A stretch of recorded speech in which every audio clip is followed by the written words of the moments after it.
So switching gears as far as, this, from this Saturday, I think we can all pretty much agree that it looks like Michigan will probably end up beating Rutgers.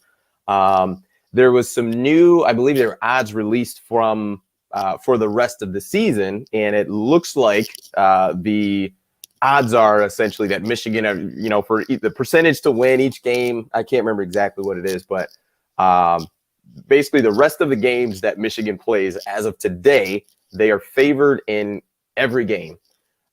So wanted to ask you, what do you think is the ceiling for the Michigan Wolverines?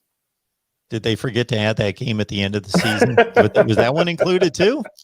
From what I saw, it was. Wow. The percentage wasn't great. It wasn't like a 70 or 80%. It was like 51 percent or something like that. It was just a touch over the halfway mark. So technically they were favored. So it's at home. Yep. So was that generated by the Football Power Index? Do we know? Yes. Okay. Yes, it was.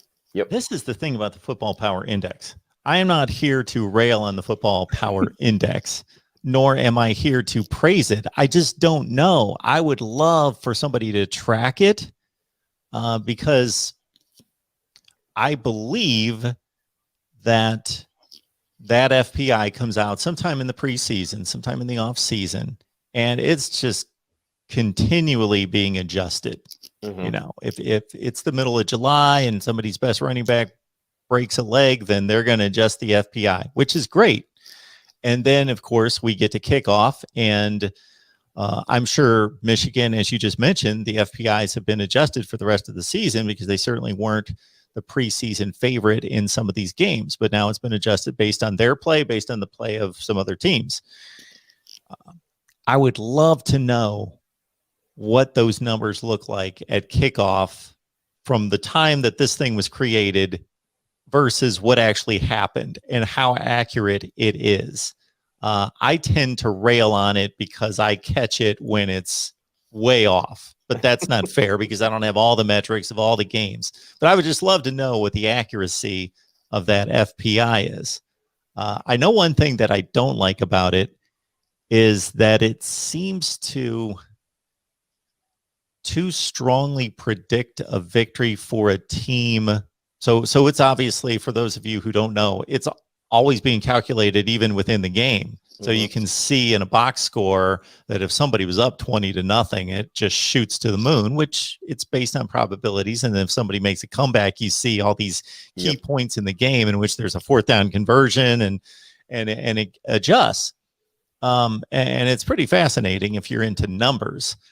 But I've seen some crazy probabilities out of that thing during games that I thought, like here's the one that comes to mind, and I'm going to get away from college football. AFC Championship game, Patriots, Jags, 2017, I believe was the year. Patriots are a pretty strong favorite going into the game. Jags play a good game. They're up, I think, 20-10. I think they were up 10 points, whatever the score was, with like 9 minutes left in the game. And New England's at home, 9 minutes left in the game, down 2 scores, not a great situation to be in. That FPI for the Jags was like 96% or something. I thought basically Jacksonville pretty much made it like 50-50 at that point. Tom Brady and the Patriots, they're still at home. There's still 9 minutes left in the game. Did we not just see the Super Bowl last year? I just thought this is a 50-50 game at this point. I just see some odd percentages like that I just don't. I'm no mathematician, but I'm pretty good with percentages and so forth, and it just doesn't seem to add up. That being said, Michigan's got a game. I believe it's at Wisconsin in 2 weeks, right? That is correct. Okay, they're a favorite at Wisconsin. Interesting. The other game. It's been a while since that has happened. I would imagine. I mean, I don't think Michigan's won there. It's been a long time since Michigan's won on the road at Wisconsin. Yes. Got whipped by Wisconsin at home last year. Went there 2 years ago. The score was like 28-0 at halftime. And then I think they traded wins, but they always, lost at Camp Randall the last several times out there. So what is the ceiling? Well, the FPI says the ceiling's 12-0. And I'm one of those people that would say, yeah, technically speaking, the ceiling is 12-0 and the basement's 3-9. When you Right. technical about it. I think that we're set up for one of the more interesting races in the Big Ten than I can remember.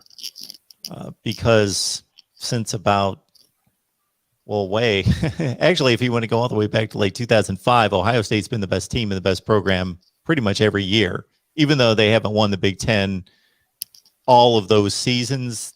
Even when they've not won the Big Ten, it was still one of those deals where you were like, yeah, they're still the NFL team, and they just blew a game and didn't win it, but everybody still thinks they're the best team, kind of thing. Mm-hmm. Like 2015, they blew a game to Michigan State.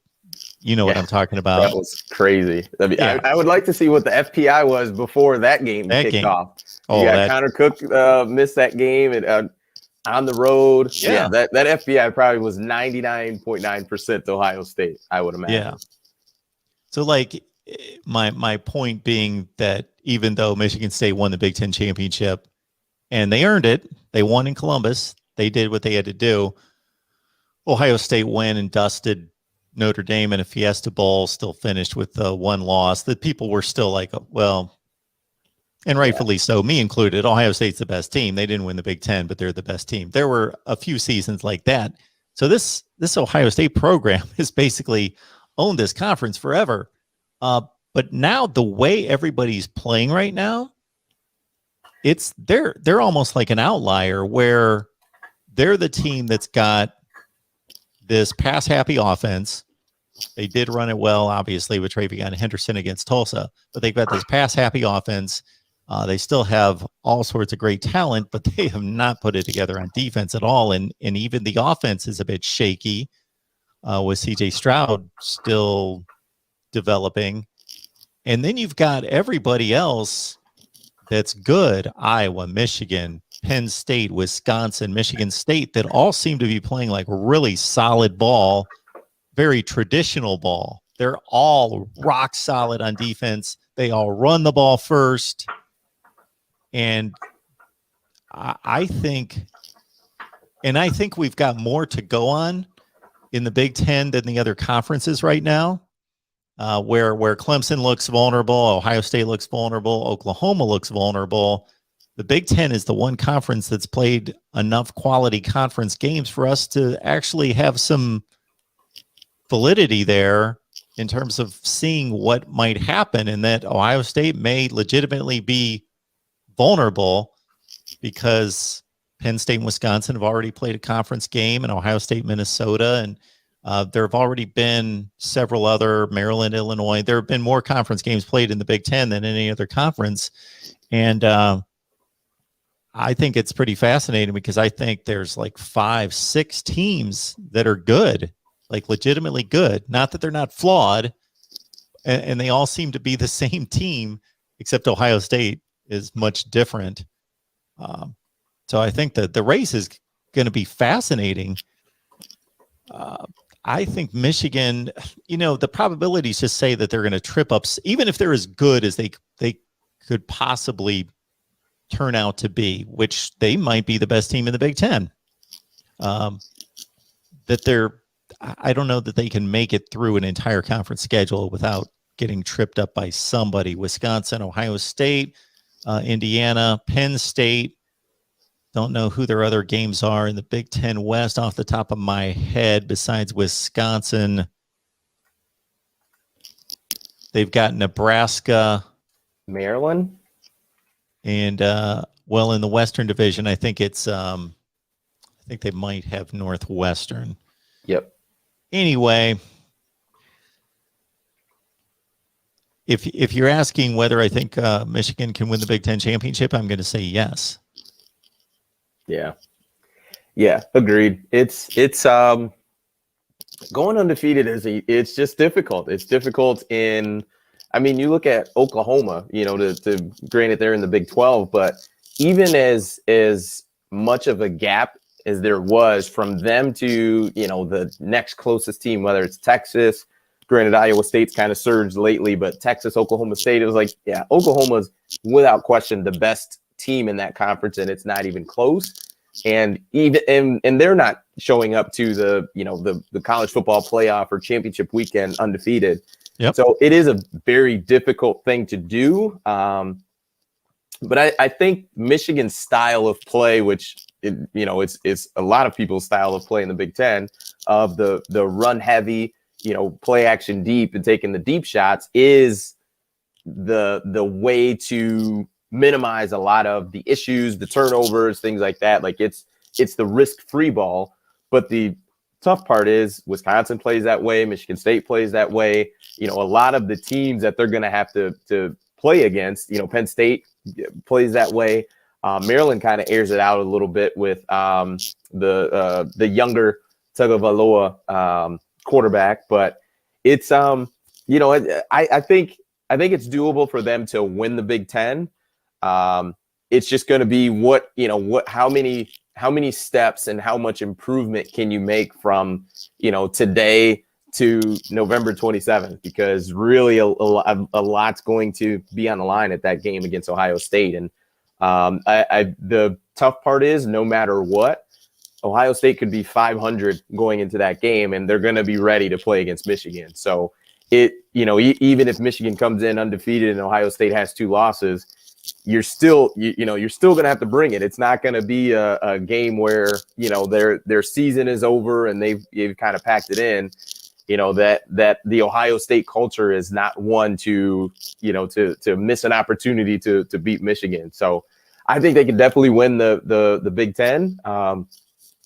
I feel more optimistic about that today than I did 3 weeks ago. And it's just from week to week, like you just, kind of see what type of product Michigan's putting out on the field. And overall it's been pretty darn good. So it's interesting. I think Michigan fans have something serious and something real to be excited about. The thing about playing conservative football is you hang in a lot of games, but because you're condensing the number of possessions for each team and all of that, you also could potentially keep some other teams in it that you could potentially blow out if you opened it up. So there could be some nail biters ahead for the Wolverines against the better teams. Some unnecessary nail biters as well. Yeah. Well, it's if Blake Corum and Donovan Edwards keep, breaking off these big long runs, I think they'll be all right.